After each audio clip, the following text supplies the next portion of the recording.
अच्छा भाभी, अरे सुन तो।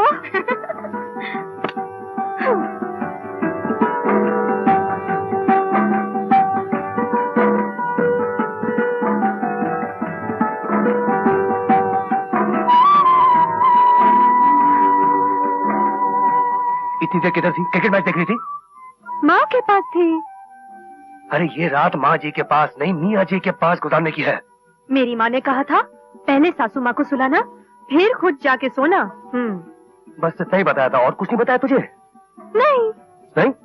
अरे ये नहीं बताया कि जाते ही अपने पति के सीने से लग जाना? अरे यार, आज हमारी सुहाग रात है। हाँ। तो? अब तो का तो इस दुनिया में कोई जवाब नहीं। सुहाग रात वो होती है जो पति पत्नी के जीवन में सिर्फ एक बार आती है, समझी कि नहीं? लंगड़ी खेलना मालूम है? रस्सी कूदना मालूम है? हाँ। नाचना गाना मालूम है? हाँ। लेकिन सुहाग रात क्या होती है ये नहीं मालूम। ढपले की पगली, आज की रात पति पत्नी का मिलन होता है, एक दूसरे से मिलकर एक हो जाते हैं। वो कैसे? वो कैसे? वो ऐसे। फिर वही हरकत। 50 बार मैंने कहा तुमसे ऐसी हरकत मत किया करो। अरे बाबा, मैं तुम्हें बता रहा था कि पति पत्नी एक दूसरे से मिलकर एक कैसे होते हैं। तो फिर मुंह से बताओ ना, हाथ लगाने की क्या जरूरत है? अरे कैसी खामड़ लड़की है ये। अरे मुंह से बताने की बात नहीं है ये। अच्छा। हाँ। तो फिर कैसे बताने की बात है? ऐसे चिपक के हो। जाओ, मुझे नहीं मिलकर एक होना। तुम्हारे बाबा का राज है, ऐसे कैसे एक नहीं होना? इतना पैसा खर्चा किया, ढोल ताशा बजाया, हजारों लोगों को खाना खिलाया, सिर्फ एक होने के लिए, और तुम इनकार कर रही हो? वाह जी वाह, कोई जबरदस्ती है क्या? हाँ हाँ, जबरदस्ती है, बिल्कुल जबरदस्ती क्यों? है। वो इसलिए कि मैं तुम्हारा पति हूँ। तो कर लो जबरदस्ती, मैं भी जोर जोर से चिल्लाऊंगी, सारा घर यहाँ इकट्ठा कर लूंगी। हाँ। चिल्लाओ, जोर जोर से चिल्लाओ, जोर जोर से चिल्लाओ, क्योंकि यहाँ कोई नहीं आने वाला तुम्हारी मदद के लिए, क्योंकि आज की रात तुम्हारी आवाज सुनकर तुम्हारी आवाज सुनकर कोई नहीं आएगा, क्योंकि आज हमारी ऐसा नहीं करोगे। देखो मैं सचमुच चिल्ला दूंगी। देखो मैं कह देती हूँ। चुप चुप करती है, चुप। मैं तो मजाक कर रहा था। अच्छा जा जा, छोड़ दिया, जा जा, सोचा लगो कभी नहीं होगा तेरे पास। कटी कटी।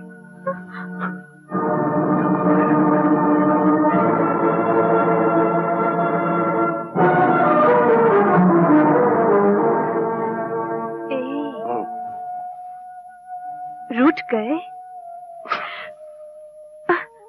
अच्छा बाबा माफ करो, अब मैं बिल्कुल नहीं चिल्लाऊंगी। बताओ ना, दोनों मिलकर एक कैसे होते हैं? बताओ ना, अब कसम से मैं कुछ नहीं कहूंगी। तेरी कसम, तेरी डफली की कसम।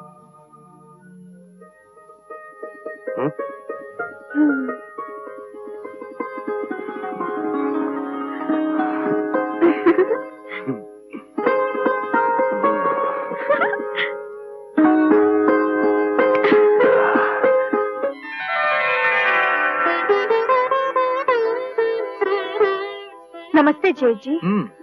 चाय पीती रहो।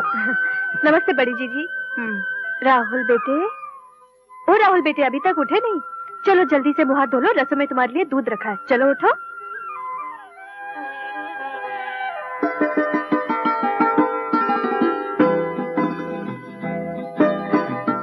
छोटे जेठ जी नमस्ते। खुश रहो। पर मैं चाय नहीं, कॉफी पीता हूँ। ये कॉफी ही है। तुम्हें कैसे मालूम कि मैं कॉफी पीता हूँ? वाह, अरे भाई कमाल है। इसमें कमाल की क्या बात है? छोटे घर की है, नौकरों की जात की, इसलिए काम करने की आदत है। इसमें तारीफ की निगाह से देखने की क्या जरूरत है?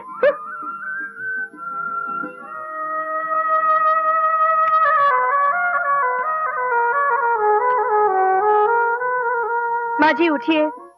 क्या मतलब? आप उठिए और अपने कमरे में जाइए, ये सब मैं कर लूंगी। दीजिए। अरे अरे, रसोई में काम करने का जिम्मा मेरा है, ये सब मुझे करने दे। तू जा। आज से तो ये मेरा जिम्मा है। चलिए जाइए यहाँ से। उठिए ना माँ जी। अरे तू मुझ पर हुक्म चलाती है?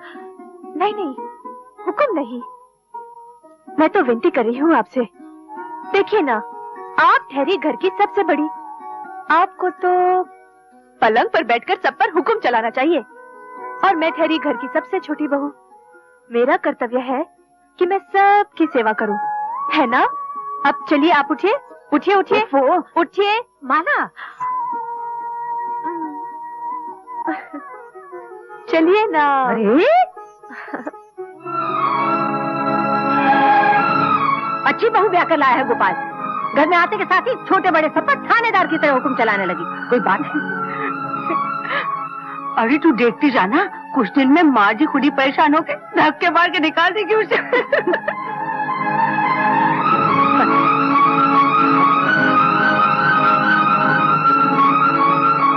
कमाल है, अजीब लड़की है। ऐसी लड़की तो पहले कभी नहीं देखी। क्यों, क्या हुआ? क्यों अकेली बड़बड़ा रही हो? विश्वास नहीं आ रहा इसलिए बड़बड़ा रही हूँ। किस बात पे विश्वास नहीं आ रहा? ये कैसी बहू ले आए हैं आप? इससे पहले इस घर में 3 बहुएं आई, लेकिन लगता है ये तो आसमान से उतर के आई है। क्यों, क्या हुआ? कोई बात कह दी उसने? मुझसे बात क्या कहेगी? कुछ काम ही नहीं करने देती। सब्जी काटने लगी तो हाथ से छीन ली, चाय बनाने लगी तो बनाने नहीं दी। पहली बार पता चला कि बहू क्या होती है। अच्छा, जरा हम भी सुने, बहू क्या होती है? बहू अगर चाहे तो घर को स्वर्ग बना सकती है और चाहे तो नर्क। ये माला तो अच्छाइयों प्यार के मोतियों की बनी माला है। तुम सच कह रही हो। ऐसा लगता है कि हमने पिछले जन्म में जरूर कुछ पुण्य किए होंगे, जिसके बदले में भगवान ने हमें माला जैसी बहू भेज दी है। बिल्कुल। घर की सारी काया को बदल के रख दिया उसने। बस अब एक ही चिंता है। क्या? पुष्पा के हाथ पीले हो जाए, उसका ब्याह हो जाए, हमारी सारी जिम्मेदारियां पूरी हो जाएंगी। बहू के शुभ कदम घर में पड़े हैं तो भगवान हमारी ये जिम्मेदारी भी जल्दी पूरी कर देगा। तेरे मुंह में घी शक्कर। हाँ। ठीक है, फिर इसको 4 हिस्सों में बांट लेते हैं। अजी 4 हिस्सों में क्यों? हम तीनों आपस में बांट लेते हैं। हाँ हाँ। क्यों? और गोपाल का हिस्सा? अरे वो डफली बजाने वाला, वो नोट और जेवर की कदर क्या जाने। उसमें रुपए पैसे संभालने की बुद्धि कहाँ है? बिल्कुल ठीक, हिस्से 4 नहीं 3 होंगे। निराश मत होइए माँ जी, मेरा दिल कहता है बाबूजी जरूर अच्छे हो जाएंगे। बहू बस माँ जी बस, हम सबकी प्रार्थनाएं बेकार नहीं जाएंगी। भगवान इतना निर्दयी नहीं है। कुछ नहीं होगा, बाबूजी अच्छे हो जाएंगे। सब पहले जैसे हो जाएगा।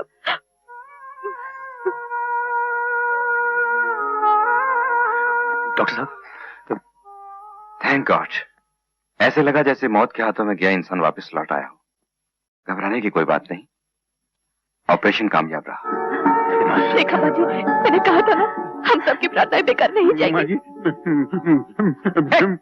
मुबारक हो। एक मुबारक हो बोलने में कितना टाइम बोले में कितना टाइम लगा रहा है। जी पिताजी, आपने बुलाया मुझे?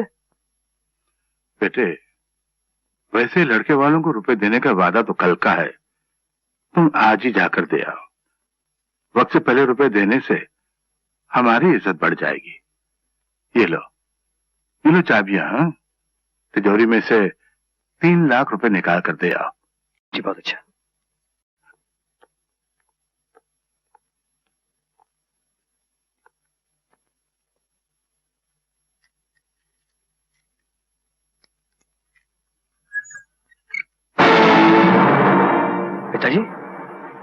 पिताजी इसमें कुछ भी नहीं है। क्या? तिजोरी के रुपए, गहने सब कहां गए? मुरली, मनोहर, किधर?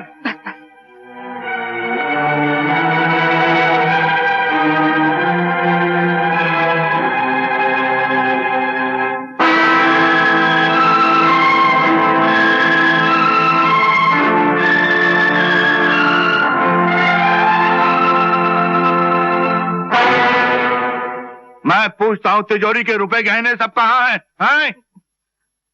पिताजी, उन सबका तो हम लोगों ने आपस में बंटवारा कर लिया। बंटवारा? अरे बाप तुम्हारा अभी जिंदा है और तुम लोगों ने बंटवारा कर लिया? है गोपाल, तुमने मुझे इसके बारे में कुछ भी नहीं बताया। तो खुद इसके बारे में कुछ भी नहीं जानता पिताजी। वाह वाह मेरे सपूतो, वाह वाह वाह। देखा मुरली की माँ, यह है आज के जमाने की औलाद। बाप अस्पताल गया तो समझे कि वहीं से शमशान को निकल जाएगा, घर वापस आना नहीं है, इसलिए कर लो जायदाद का बंटवारा। हाँ, हॉस्पिटल जाने से पहले बंटवारा तो आप कर गए थे, हमने तो सिर्फ आपकी आज्ञा का पालन किया है। अच्छा, मेरी आज्ञा का पालन किया तो ठीक है। अब वो सारे रुपए गहने जो तुम लोगों ने बांट लिए आपस में, उन्हें वापस तिजोरी में रख दो। सुना नहीं मैंने क्या कहा है? अरे मूर्खो, अब मेरी आज्ञा का पालन करो ना। बोलने के लिए मना किया है। आप शांत हो जाइए। मुझे चिल्लाने से मना करती हो और इन बेगैरतों को मना नहीं करती, समझाती नहीं है? कल अगर ज्वाला प्रसाद जी के यहाँ 3 लाख रुपए नहीं पहुंचे ना, तो हमारी बेटी का रिश्ता टूट जाएगा, उसकी सारी जिंदगी तबाह हो जाएगी, बर्बाद हो जाएगी। और उसका सारा कारण ये होंगे, ये तुम्हारे ये बेगैरत मूर्ख। अरे मेरा मुंह क्या देख रहे हो? पिताजी, आपकी बड़ी बहू कह रही है। बड़ी बहू? कौन, तुम्हारी बीवी? हाँ, बीवी के गुलाम, बोलो क्या कह रही वो? बोलो। यही कि गोपाल की शादी में हमने एक पैसा नहीं लिया। हाँ, तो फिर पुष्पा की शादी में क्यों दहेज दें? और पिताजी वैसे भी दहेज लेना और देना दोनों कानूनन जुर्म है। उस दहेज के लालची ज्वाला प्रसाद के घर में पुष्पा को बहू बनाकर भेजना उसे कुएं में धक्का देने के बराबर होगा पिताजी। हमें तो खुद ही ये रिश्ता तोड़ देना चाहिए और पुष्पा के लिए कोई दूसरा रिश्ता ढूंढना चाहिए। अच्छी बात है, कोई दूसरा रिश्ता तलाश कर लेते हैं उसके लिए, लेकिन ये बंटवारा फिर से करना पड़ेगा। और अब के इस बंटवारे के 4 नहीं 5 हिस्से होंगे। पुष्पा भी जायदाद की उतनी हकदार है जितना कि तुम सब हो, और मैं उसका हिस्सा उसे दिलवाना चाहता हूँ। अरे ये तुम लोग कहाँ जा रहे हो? मुरली, मनोहर, गिरधर, अरे सुनो तो। मुरली की माँ, ऐसी होती है खून चूसने वाली औलादें। अरे हमने सारी जिंदगी इन जहरीले सांपों को अपना खून पिलाकर, अपने सीने से लगाकर इन्हें पाला, मगर आज ये लालच के मोह में आकर इन्होंने अपने बाप के कलेजे में डंक मार डाला। रे लक्ष्मी इंसान भगवान से रो रो कर औलाद की भीख मांगता है, और वही औलाद बड़े होकर उसकी मौत की दुआएं मांगती है। बस बाबूजी, बस आपकी तबीयत ठीक नहीं है, जख्म अभी कच्चा है। अरे ये कोई जख्म है? इससे बड़े जख्म तो ये मेरे बेटे दे रहे हैं मुझे। ये मेरे बेटे नहीं है, ये लालच की चोट से माँ बाप का गोश्त नोच और खाने वाले जहरीले गिद्ध हैं। बाबूजी बस, आपकी तबीयत ठीक नहीं है, आप आराम कीजिए, सब ठीक हो जाएगा, आप चिंता बिल्कुल मत कीजिए। मर गया डॉक्टर, मर गया। आई मेरे दाढ़ में बहुत दर्द है। अरे तुम चिंता मत करो, सब ठीक हो जाएगा। ये डॉक्टर है या लॉयर है? पकड़ पाना और हथौड़े से इलाज करता है। इसी मेरे आपका बाप का इलाज किया था। हो सकता है अगलापन हथौड़ी और पकड़ पानी से निकलता हो। इसके हाथ में बहुत ताकत मालूम। हाँ, बड़ा डॉक्टर है।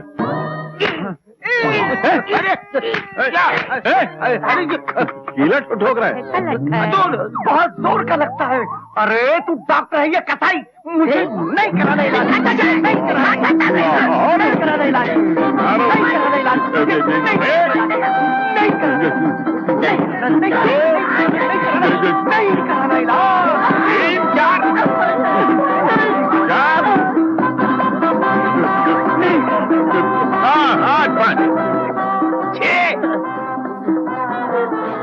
कुत्ते की जैसे हालत हो गई। देखो आया अरे दुनिया तो मिली थोड़ी थदाली नहीं है, तो आता है थिला थलवाता है, पता दिए भीतर माल कर चला जाता है। अच्छा ले जाओ। हमको ये इलाज नहीं करवाना है। अरे चिंता मत चलो, हथौड़े के 3 फटके मारूंगा, सब ठीक हो जाएगा। हथौड़ी के फटके? हमारी जबान को क्या घोड़े की टांग समझ रखा है? तो फटके मार के नाल लगाएगा? अरे पहले मैं नल लगाता था। तू पहले ना लगाता था? था। अरे तूने ही मेरे आपको मार डाला। उसकी जबान पे हथौड़ी के भटके मारा, मेरा बाप सीधा ऊपर से चला गया। जवानी में मेरे को यतीम कर दिया और मेरी माँ को बुढ़ापे में विधवा कर दिया। मैं तेरे को नहीं छोड़ूंगा। गिरा दो, गिरा दो, गिरा दो, दूर कर देता हूँ। अगर साले की जबान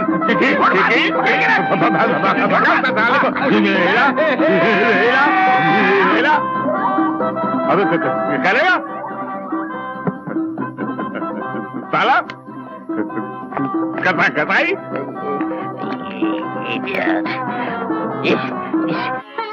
अरे गोपाल बेटे, शीतल कैसे आए? ये आपकी अमानत पूरे 3 लाख रुपए हैं जी। लेकिन इतनी जल्दी क्या थी? अभी तो बहुत दिन बाकी है। आज नहीं तो कल देना तो था ही, सोचा जब पैसे पास हैं तो दे ही दें। बस आपसे एक ही विनती है बाबूजी, इसके बारे में किसी से जिक्र मत कीजिएगा, ताकि बिरादरी में आपकी और हमारी दोनों की इज्जत बरकरार रहे। उसकी फिक्र मत करो बेटे, तुम्हारी इज्जत हमारी इज्जत है। चलता हूं।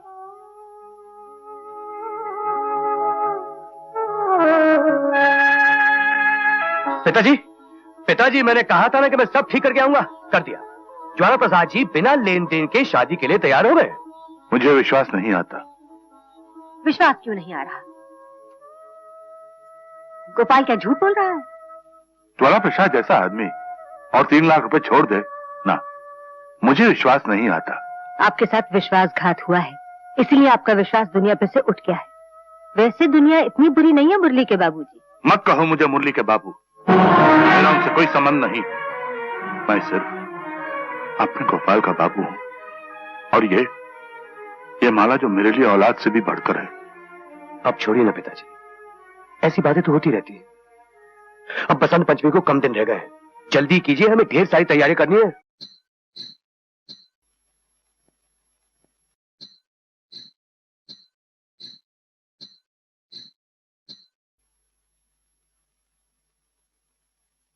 गोपाल, क्या बात है? बहुत परेशान दिख रहे हो। नहीं, ऐसी तो कोई बात नहीं है। बात है, तभी तो चेहरे पर परेशानी की झलक नजर आ रही है। देखो, तुम चाहे सारी दुनिया से अपने दर्द को छुपा सकते हो, लेकिन अपनी पत्नी से नहीं, क्योंकि पति और पत्नी के दिल एक होते हैं और वो अपने दिल से एक दूसरे के दर्द की आवाज सुन सकते हैं। तुम्हें मेरी कसम, बताओ ना क्या बात है? बताओ ना गोपाल, शायद मैं तुम्हारी कुछ मदद कर सकूं। बात दरअसल ये है माला, पुष्पा हमारी एक ही तो बहन है। कल उसकी शादी होगी, जहां तक पैसों का सवाल है वो तो मैंने इंतजाम कर लिया है, मगर ये जेवर गहने मैं ये सब लाऊं तो कहां से लाऊं? बस इतनी सी बात? अरे, इसका इंतजाम मैं किए देती हूँ। इसमें चिंता करने की क्या बात है गोपाल के बाबू? द्वारका प्रसाद जी हमें गहने उधार दे देंगे और शादी के बाद हम उन्हें। आओ बेटी। बाबूजी, आपने कहा था ना कि मैं आपकी बहू नहीं, आपकी बेटी हूँ। हाँ बेटी, तू जन्म से हमारी औलाद ना सही, मगर हमारी औलाद से बढ़कर। तो फिर ये छोटी सी भेंट स्वीकार करेंगे? ये क्या है? गहने हैं पिताजी, पुष्पा के लिए। गहने?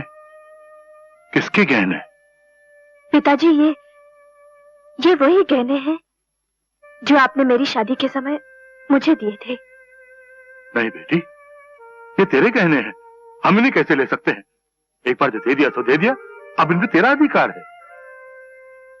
गहने होते हैं किस लिए? आड़े वक्त में काम आने के लिए। ये गहने मैंने पहने, अपनी ससुराल आ गई, अब मेरी ननद पहनेगी और अपने ससुराल चली जाएगी। नहीं पिताजी, आप एक शब्द भी नहीं कहेंगे। आप इन गहनों को रख लीजिए, भगवान के लिए आप इन्हें रख लीजिए। आपको मेरी कसम, आपको अपनी बेटी की कसम, इन्हें रख लीजिए। वाह बेटी वाह, मेरी बेटी, तूने आज ये साबित कर दिया कि तू इस बड़े घर की सबसे छोटी बहू सही, लेकिन इंसानियत के दर्जे में तो सबसे बड़ी, तू महान है मेरी बेटी, तू महान है।